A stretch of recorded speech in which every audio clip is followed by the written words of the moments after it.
all are doing great. Today we are going to see an important and interesting topic, that is body shaming.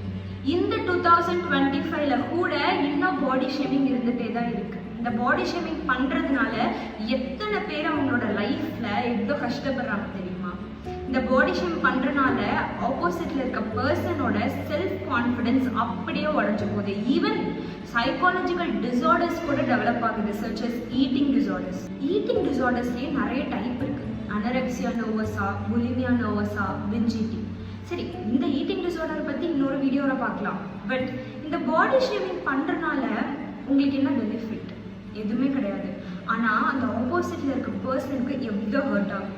நம்ம இந்த எர்த்துக்கு வந்தது மற்றவங்களை hurt பண்ணுறதுக்கு கிடையாது. நம்மளோட வாழ்க்கையை நம்ம ஹாப்பியாக வாழ்கிறதுக்கு தான். உங்களை பார்த்து யாராச்சும் பாடி ஷேம் பண்ணால், நான் இப்படி தான், எனக்கு இப்படி இருக்கிறதுக்கு பிடிச்சிருக்குன்னு அவங்கள பார்த்து ஸ்மைல் பண்ணுங்கள். உங்களோட ஸ்மைல் உங்களோட சக்ஸஸ், அவங்களோட ஃபெயிலியர். பாய்.